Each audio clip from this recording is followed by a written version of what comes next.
Assalamualaikum warahmatullahi wabarakatuh. Selamat pagi, anak-anak. Semoga kalian dalam keadaan sehat walafiat, tidak kekurangan suatu apapun. Bertemu lagi di pelajaran akuntansi. Di pertemuan kedua ini kita akan membahas beberapa hal, yaitu bidang-bidang akuntansi. Kemudian ada profesi akuntansi dan ada etika profesi akuntansi. Bidang-bidang akuntansi yang pertama adalah akuntansi keuangan, yaitu bagian dari akuntansi yang mengkhususkan dalam proses pencatatan transaksi hingga penyajiannya dalam bentuk laporan keuangan. Laporan keuangan ini disusun untuk kepentingan umum. Kepentingan umumnya itu biasanya digunakan oleh pemilik perusahaan untuk menilai prestasi manajernya. Akuntansi keuangan ini juga dipakai oleh manajer sebagai pertanggungjawaban keuangan terhadap para pemegang saham. Selanjutnya ada auditing. Bidang akuntansi yang mengkhususkan pada pemeriksaan catatan-catatan akuntansi secara independen. Audit atau auditing atau pemeriksaan dalam arti luas itu berarti mengevaluasi terhadap suatu hal. Mengevaluasi di sini itu mengevaluasi catatan akuntansi yang sudah dibuat oleh suatu perusahaan. Audit dilakukan oleh seseorang atau badan, berarti yang mengaudit itu bisa perusahaan auditing sendiri ataupun orang, tapi orangnya di sini itu harus mempunyai kompeten. Orang tersebut juga harus objektif. Objektif di sini berarti mengaudit sesuai dengan catatan akuntansinya. Jadi kalau kita punya perusahaan, terus kita mau diaudit oleh orang lain, berarti orang lain tersebut, yaitu auditor, yang mengaudit adalah auditor. Auditor tersebut itu harus mengaudit catatan akuntansi dari perusahaan kamu atau perusahaan kita, itu harus objektif, sesuai dengan catatannya. Kalau ada salah, ya salah. Kalau memang betul, ya dibetulkan. Bukan berarti auditor itu adalah teman kita, auditor itu saudara kita, maka mengaudit catatan akuntansi kita dia membetulkan semuanya, itu tidak. Jadi auditor itu harus objektif. Dan juga tidak memihak kepada siapapun. Dia itu bebas. Kalau mengaudit suatu perusahaan, dia itu tidak boleh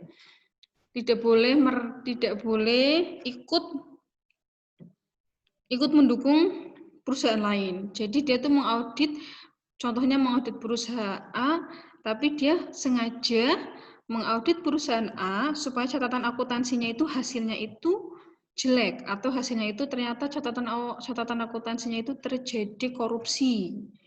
Di situ karena si auditor tersebut itu bekerja sama dengan perusahaan B, itu contohnya seperti itu. Jadi tidak memihak ke siapapun.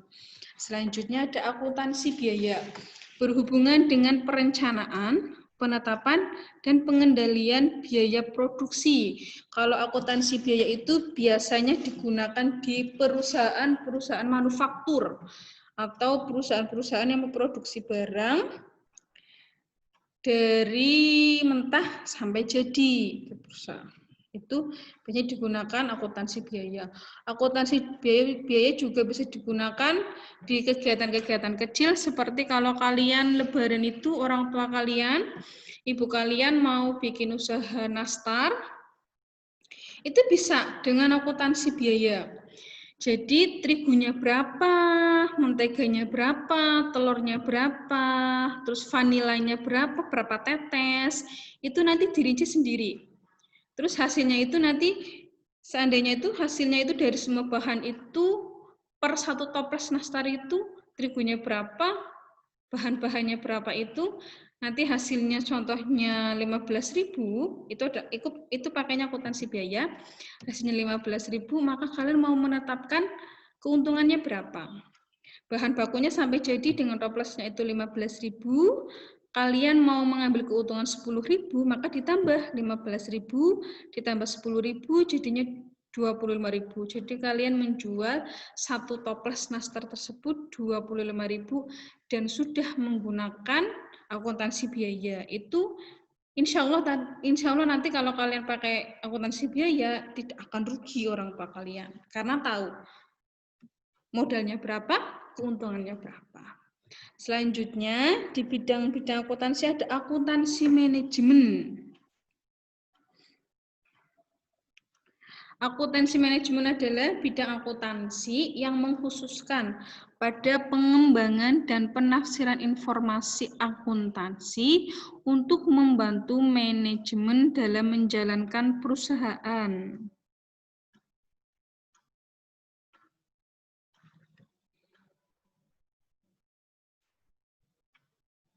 Lanjut. Akuntansi anggaran berhubungan dengan penyusunan rencana pengeluaran perusahaan dan membandingkan dengan pengeluaran aktual. Akuntansi anggaran merupakan bagian dari akuntansi manajemen, berarti bagian dari tadi akuntansi manajemen. Lanjut akuntansi perpajakan, mengkhususkan kegiatannya dalam penyiapan data yang diperlukan untuk menghitung pajak. Nah, kalian pengen jadi akuntansi pajak, bisa nanti biasanya itu bisa kuliah di STAN, nanti kalian bisa jadi akuntansi pajak. Tapi tentunya di STAN itu banyak sekali prodi-prodi yang lain, bukan hanya perpajakan. Di akuntansi pajak itu tadi kegiatan untuk menyiapkan data yang diperlukan untuk menghitung pajak. Menghitung pajak dari siapa? Dari perusahaan. Jadi perusahaan tersebut itu berdiri, mendapat laba berapa, nanti laba tersebut akan dihitung pajak oleh pemerintah dan disetorkan pemerintah. Pajak itu untuk siapa? Untuk kita semua. Pembangunan apa? Pembangunan jalan raya, lampu, rumah sakit, puskesmas yang milik pemerintah, sekolah-sekolah negeri itu juga lewat pajak. Lanjut. Ada sistem akuntansi, adalah metode atau prosedur untuk mencatat dan melaporkan informasi keuangan yang disediakan perusahaan atau suatu organisasi.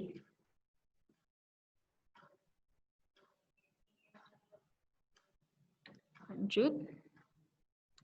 Bidang akuntansi selanjutnya adalah akuntansi pendidikan, yaitu berhubungan dengan kegiatan pengajaran dan pengembangan pendidikan akuntansi. Contohnya itu siapa? Ya Burus termasuk contohnya adalah akuntan pendidikan. Dosen-dosen Burus itu akuntan pendidikan. Contohnya itu sangat mudah. Lanjut, ada profesi akuntansi.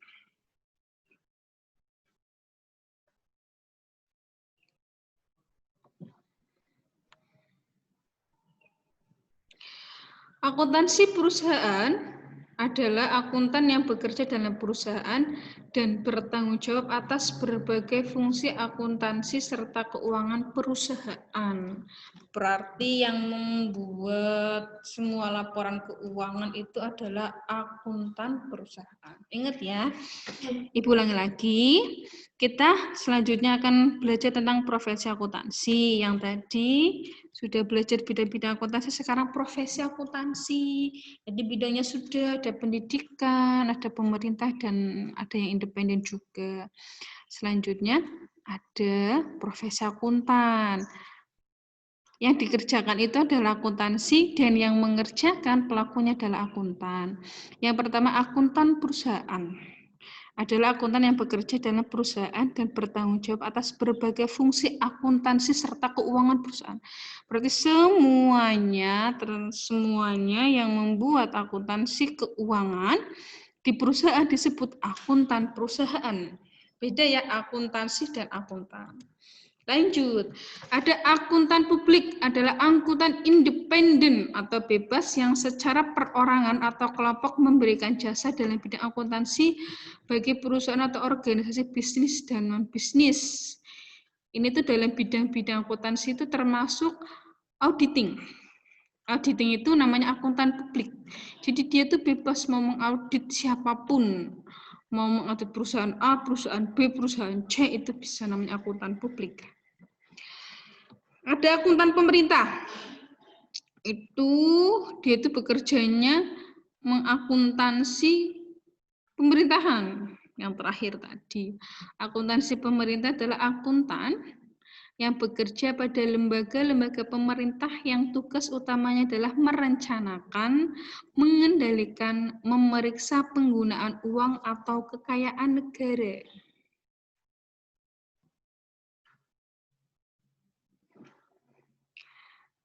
Dengan hasil laporan akuntan tadi, akuntan tersebut memungkinkan bagi para pegawai pemerintah untuk melaporkan kepada publik, masyarakat umum, atas hasil operasi pemerintah dan penggunaan dana dari masyarakat. Ingat, penggunaan dana dari masyarakat itu dari pajak. Pajak tersebut digunakan pemerintah untuk apa saja. Nah, ini akuntan pemerintah yang mendetailkan segalanya. Untuk ini, untuk itu, untuk itu, untuk ini. Dan setelah itu nanti dipublikasikan ke masyarakat.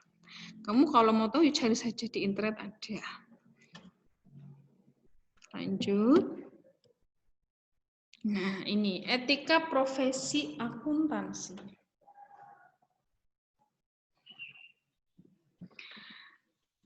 Etika profesi akuntansi adalah profesi yang sangat penting dalam dunia ekonomi.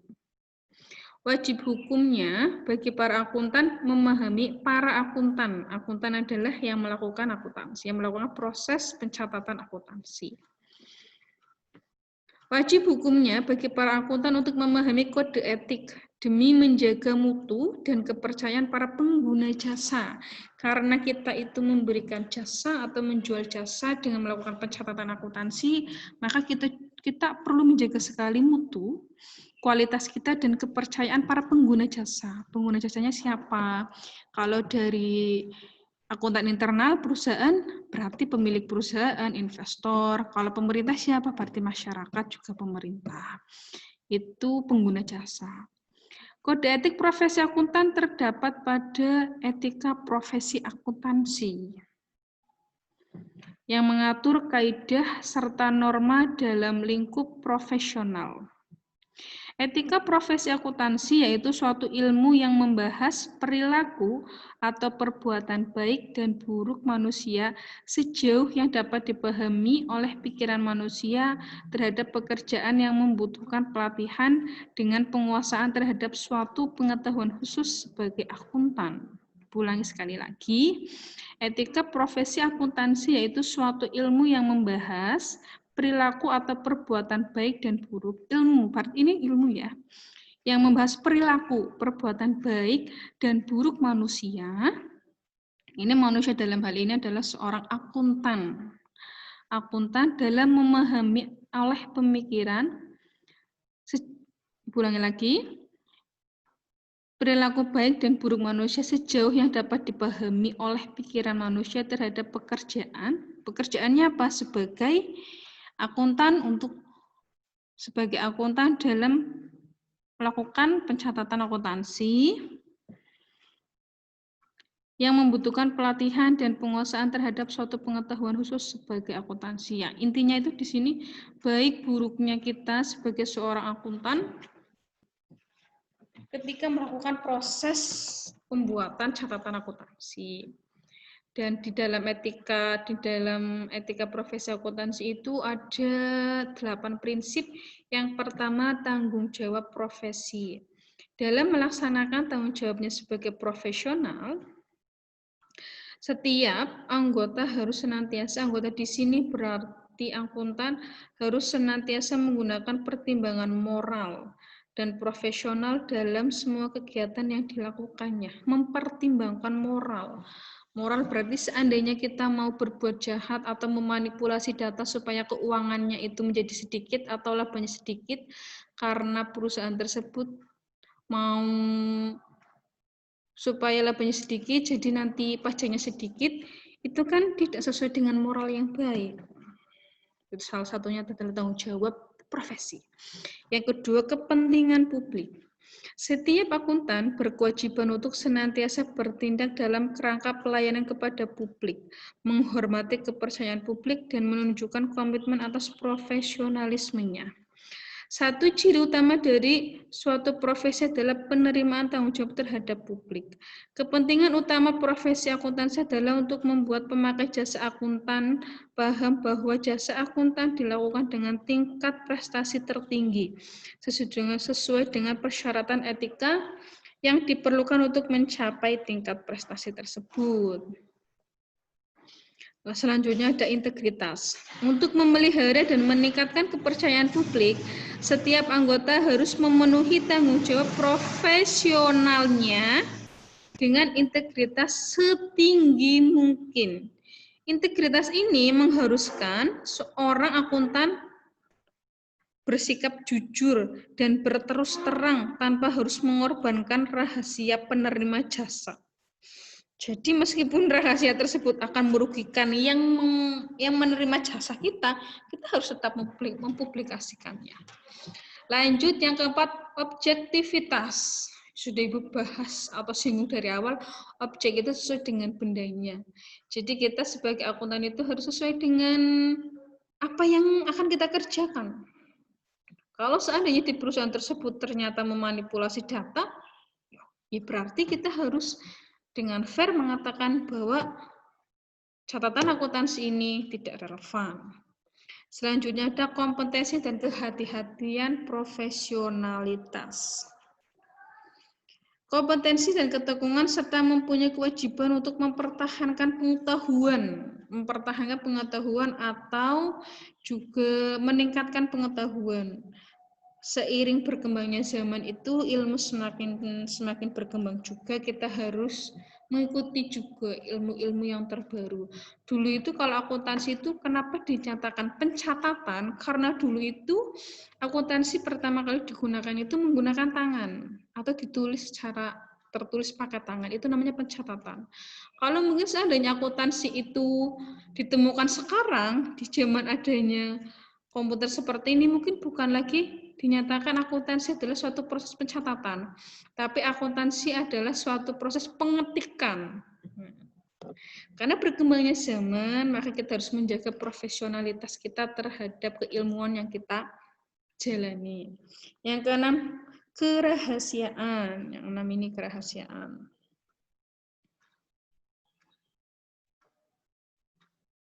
Nah, prinsip ini menghormati kerahasiaan informasi yang diperoleh selama melakukan jasa profesional. Jasa profesional di sini berarti melakukan pencatatan akuntansi atau melakukan auditing. Tidak boleh memakan atau menggunakan informasi tersebut tanpa persetujuan, kecuali bila ada hak atau kewajiban profesional atau hukum untuk mengungkapkannya. Ibu ulangi lagi ya. Kerahasiaan di sini itu tidak boleh memakai atau mengungkapkan informasi tersebut tanpa sepengetahuan atau persetujuan dari pihak yang bersangkutan, kecuali, di garis bawah kecuali, bila ada hak atau kewajiban profesional atau hukum untuk mengungkapkannya. Kembali lagi, kalau ada sesuatu yang tidak beres, ada manipulasi data, ternyata di situ ada korupsi, kan itu sudah kerana hukum, maka kita wajib menginformasikan atau membongkar rahasia tersebut. Yang ketujuh, perilaku profesional.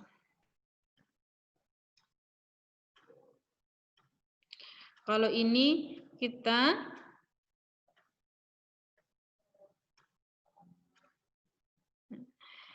kewajiban untuk menjauhi tingkah laku yang dapat mendiskreditkan profesi atau mendiskreditkan atau merusak citra dari profesi kita seorang akuntan sebagai perwujudan tanggung jawabnya kepada penerima jasa, pihak ketiga, anggota yang lain, staf, atau pemberi kerja, dan masyarakat umum. Jadi kita tidak boleh melakukan sesuatu yang mencoreng citra baik kita. Contohnya, berarti ternyata kita bekerja sama dengan perusahaan tersebut untuk memanipulasi keuangan, pencatatan akuntansi keuangannya supaya akuntansinya itu hasilnya nanti labanya sedikit.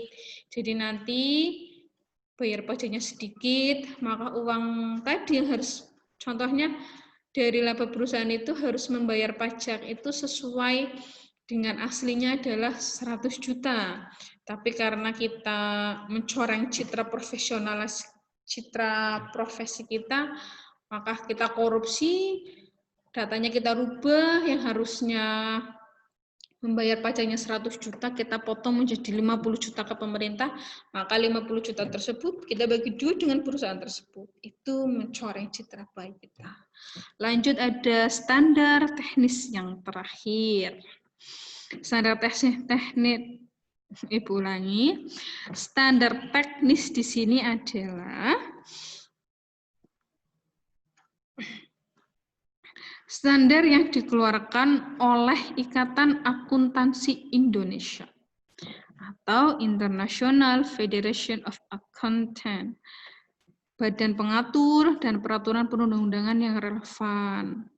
Jadi standar teknisnya dalam pelaksanaan bagaimana? Kita tidak boleh melanggar peraturan, kita tidak boleh melanggar Ikatan Akuntansi Indonesia dan lain-lain sebagainya. Ibu tahu ketika proses pembelajaran seperti ini tidak tatap muka, ada sesuatu yang kurang dari Ibu, baik penjelasan seperti ini, jika ada yang ditanyakan oleh anak-anak, bisa langsung ditanyakan. Mau lewat mana, Bu? Terserah kalian. Bisa kalian tanyakan di classroom.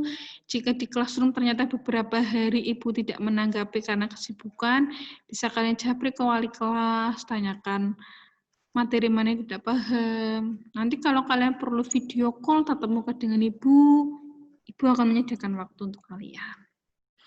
Seperti itu ya anak-anak. Ibu berharap dan kalian juga berharap pandemi ini akan segera berakhir. Tidak ada lagi orang yang sakit, menderita, ataupun meninggal, keluarganya sedih karena pandemi ini. Tidak ada yang bahagia karena pandemi ini. Cukup kita merasakan betapa terisolirnya kita, betapa sedihnya kita, nelangsanya kita ketika kita tidak boleh kemana-kemana, hanya di rumah saja. Tidak boleh melakukan aktivitas bebas. Seperti itu ya anak-anak. Terima kasih bagi yang sudah mendengarkan pembelajaran ini. Semoga ada ilmu yang dapat kalian terima, yang nantinya bisa kalian pergunakan. Dan ajak teman-teman kalian juga untuk belajar di sini. Karena belajar kan bukan hanya di bangku sekolah, tapi di mana tempat kalian bisa belajar. Dari lingkungan bisa belajar, dari orang lain bisa belajar, anak kecil belajar, hewan belajar, kita bisa belajar dari semua hal, semua tempat, kapanpun itu. Terima kasih, Ibu ulangi lagi. Jika ada salah, Ibu mohon maaf, karena manusia tempatnya salah, yang sempurna hanya Allah Subhanahu wa Ta'ala. Tugas kita sebagai manusia hanya berusaha menjadi lebih baik dari hari ini, dari hari kemarin, besoknya lagi kita menjadi lebih baik. Meskipun tetap ada kekurangan, tapi jika kita diniatkan untuk menjadi lebih baik, maka Allah akan mendekatkan orang-orang yang baik kepada kita. Siapa itu? Teman-teman kita, saudara kita, orang lain, teman sosial media yang baik terhadap kita, yang mengajak kita kepada sesuatu untuk sesuatu yang maslahat, seperti itu. Ibu akhiri, wassalamualaikum warahmatullahi wabarakatuh.